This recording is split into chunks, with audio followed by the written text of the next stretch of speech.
Welcome to the Christian Contractor Podcast. Christian Contractor Podcast.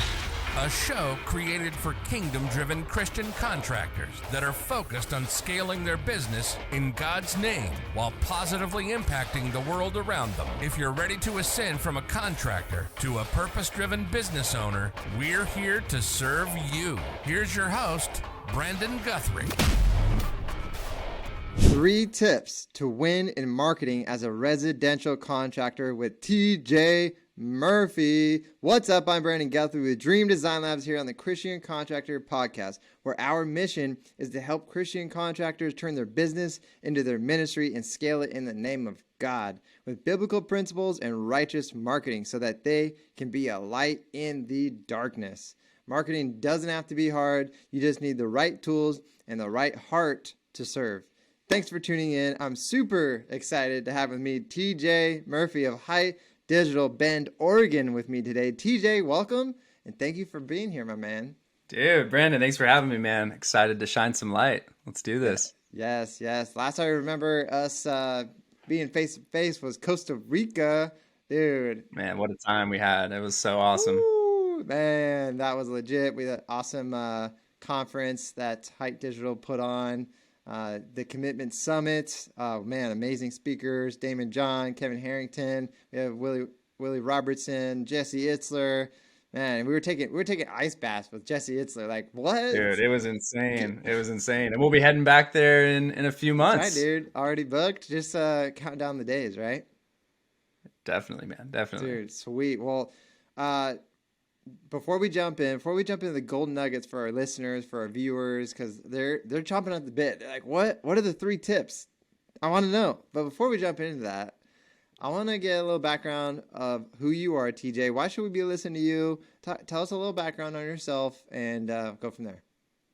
Yeah, man. Let's start with the story, and then we'll drop some of those golden nuggets. So, growing up, I grew up in a small town here in Oregon called Ashland. And, my dad was a forestry guy, wildland firefighting. My mom worked at the hospital. I never really had any thoughts or dreams about starting my own business. I kind of skated through high school. I always got good grades. I was an athlete, but I didn't care that much. I was mostly focused on my friendships and my family.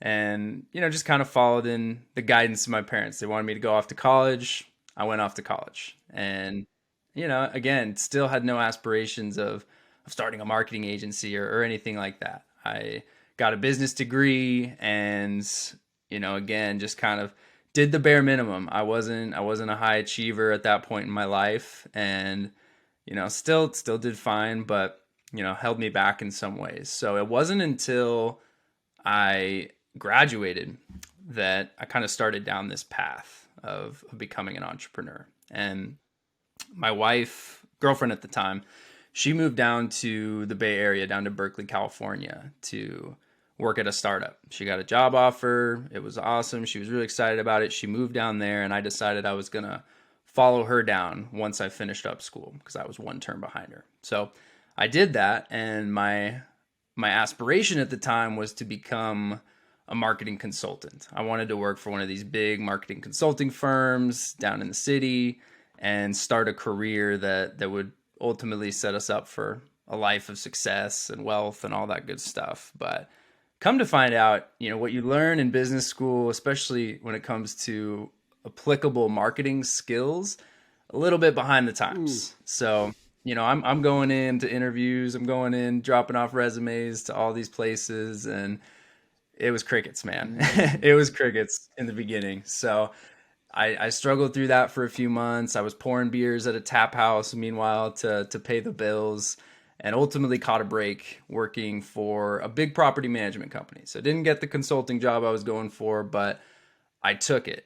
And I was the marketing intern at first, and then ultimately became the marketing manager for this big shopping center in Alameda, California. We had about 120 tenants that were, like your big department stores, but also a ton of small businesses. So mom and pop shops, all kinds of services. And I was the lead guy for the whole property, doing all of the media buying, all the TV, radio, event planning, social media advertising, search engine marketing for the actual property. But then all of the, especially the small business owners, would come to me with all their marketing questions. So this really planted a seed. And I was young, I was learning all this stuff on the fly, but ultimately this gave me a good foundation of marketing skills that I'm able to apply today. But the problem was this job wasn't paying well. It was extremely long hours. I was getting burned out, and my wife and I really came to find out we just didn't love living in the city. We both grew up in small town Ashland, Oregon. I live here in Bend, Oregon now, where I get access to all my favorite hobbies: mountain biking, skiing, backpacking, paddleboarding. All that stuff was hard to do living in the city. And so we came to this point where we committed to each other. We were like, all right, we're getting out of here. We're quitting these jobs and we're going to go travel. And we wanted to travel for at least a year. That was our goal. But we needed the money to do it. So we saved up, grinded out these jobs for another, I think it was like 9 months. And we got to a point where our bank accounts had enough in it to the point where we were comfortable to say, all right, let's put in those 2 weeks. And we bought one-way tickets to Bali, Indonesia, and set off in this grand adventure that ultimately was 14 months, 14 countries, all through Asia. And during that time, I was meeting all of these digital nomads, all these people working from their computers, starting and scaling businesses while they were traveling the world, having amazing experiences. So I listened. I really looked up to a lot of these guys, and I was like, how can I do this, guys and girls? How can I do this for myself? Like, what can I do to start a business that'll give me the location independence, the freedom, the ability to travel, and also help people no matter where I am in the world? And so I fell back on these skills that I'd acquired working with small business owners, and I decided I'm going to start a marketing agency. I'm going to start by working with businesses in my community back home in Oregon where I've got good connections. And so while we were traveling, I picked up my first few clients. I was basically able to like subsidize our entire trip through the money I was earning doing social media advertising, some SEO work, and just consulting with a few businesses back in Ashland where I grew up. And that was awesome. So when I got home, when the trip finally came to an end, I decided I'm not going back to submitting resumes and begging for a job. I'm going to build this thing and ultimately create my own opportunities where I can serve people anywhere in the country, anywhere in the world, and build a business that'll be able to provide and support my family. So that's what I've been doing ever since. Originally with my first company, eThrive Marketing, and then merged and partnered up with Hite Digital about a year ago, and we've just been rocking and rolling ever since. That's awesome, man. Wow, thank you for that intro. And I am very interested to learn more about your journey traveling around. Definitely want to dive into that. We'll definitely rap more about it. I'm sure when we meet up in Costa Rica again. I mean, we have our mastermind potentially here in December. Are you planning on going to that?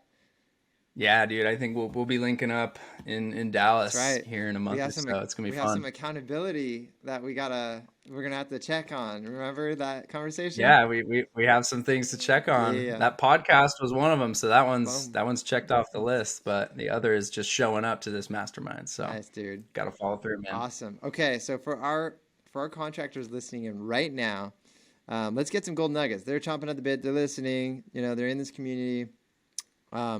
We have hearts out to serve them, so let's serve them.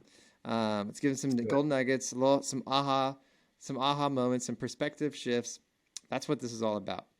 And so, number one, how do you hone in on your ideal target audience? Yeah. So I think, with the clients that we work with and what I see all too often when it comes to marketing for residential contracting companies is there's this blind spot. Companies don't necessarily know who their target audience is, which inevitably leads to not knowing how to target the right people. And it's easy to say that your target audience is middle to high income households living in Bend, Oregon, but we've found it's essential to go much deeper than this. You want to treat your best customers like you would treat your best friends and get to know what really makes them tick. So there's a few questions that we really guide every client, every business owner, residential contractor or not, to think about when it comes to their ideal customer and who their target audience should be. So first off is looking at yourself. Like, what problems do you solve? What services are most profitable to you? What are your customers' challenges and pain points when it comes to those most profitable services? And what are they actually searching for the most online? And so with that, that leads us down kind of the research path. We want to figure out, using tools like even Google's related searches, which is just when you type something in on Google, you go down to the bottom to see what Google's saying other people are searching for that's relevant to that topic. And so that's a good way to see all the variations of things that you might not be thinking about and that your website might not be really talking about, that people are looking for when they're looking for your most profitable service. And there's other great tools out there as well. I love Keywords Everywhere, which lets you see the search volume and more suggested searches based on any specific keyword, or Uber Suggest. There's lots of good ones out there. So doing your research, finding out what people are looking for when they're searching for your most profitable service. Key. And then from there, number two, I would say, what are the neighborhoods? If you're a local contracting company, what neighborhoods or zip codes are you getting your most profitable customers from? And if you don't have the data around that, it's time to start collecting it. And I'm sure we're going to get deeper into the data conversation here in a second, but you got to figure out what those most profitable areas are, because those are things that we can start to tap into. What are other neighborhoods? What are other zip codes similar to those that you haven't tapped into yet? So getting in there, analyzing the data, looking at your past marketing efforts to really figure out what those most profitable services are, and any customer insights that you have are super valuable for this. And that's going to allow you to really target the right audience and maximize the ROI from your marketing budget. And then even deeper, like, are your clients typically married? Who's the decision maker when it comes to ultimately signing off on that invoice? Is it the wife? Is it the husband? So understanding that entire customer journey and who you need to speak to at each stage is essential. And those things should be articulated clearly on your website and all of your marketing. You really want to talk to the people that are going to be that decision maker at the end of the day. And then going even deeper again, like, what media are they consuming? If they're on certain social media platforms, well, that's where we want to be targeting them. Are they looking at local media as well? Is there certain publications out there in your town or city that people do trust that you could be tapping into in addition to all of your digital marketing strategies? So, really digging into where they're spending the most time online. Are they on YouTube?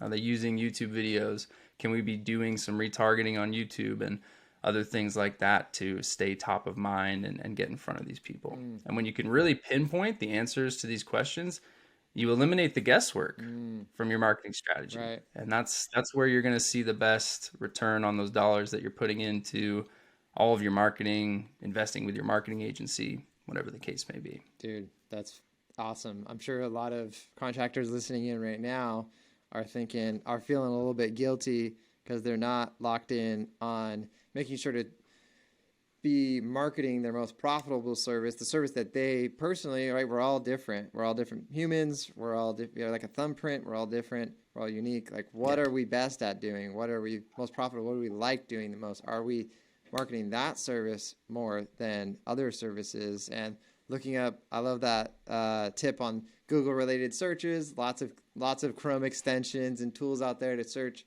around keywords around that. And checking your website, checking your landing pages, checking your marketing. Is it speaking to that? Lock in on that. That's huge. And then zip codes. That's key. We've definitely found that on our end as well. Is instead of targeting radius, target zip code, because if you already got data on that, then that's going to be a huge help, dude. So massive. And I'm sure there's contractors listening in right now and be like, oh snap, I'm not doing any of that stuff. So to be an action taker, the more honed in you can get, the better, man. Like, especially if you're like a remodeling contractor and and you've got a client in a specific high net worth neighborhood and you did a killer job, you know they're telling all their friends, you know their friends are coming in and seeing it. How can you stay top of mind with them and do some really localized advertising, whether that's direct mail, through digital? There's lots of opportunity there. Key. Wow. Okay, that's huge. So for contractors listening in, take some notes, write that down, audit yourself, be an action taker, actually step into being uncomfortable, because I know it's going to be maybe potentially new territory. Oh, you got to pencil it in your schedule. Just do it, right? Just do it. Do it. So number 2, gold nugget, boom, let's hit this, is if a contractor has a limited marketing budget, how can they best leverage it to grow? Yeah, it's a great question. So we always start out by asking our clients, what is working effectively today? Because if there is something that's working effectively, we want to look deeply into that. And more than likely, we're going to double down on that before investing in all the other shiny objects that are out there. You know, John Capozzi says it's better to dig where the gold is, unless you're just needing some exercise. We don't want to work for the sake of work. We don't want to try new things if we already know we've got a proven system that's working well. So, you know, more often than not, our clients want to unlock that secret sauce, the new shiny strategy they haven't tapped into yet, when in fact, you know, more often than not, the best use of their marketing dollars is to optimize and improve what is already working well. So we'll start by examining. And again, this is super reliant on having good data, but we want to determine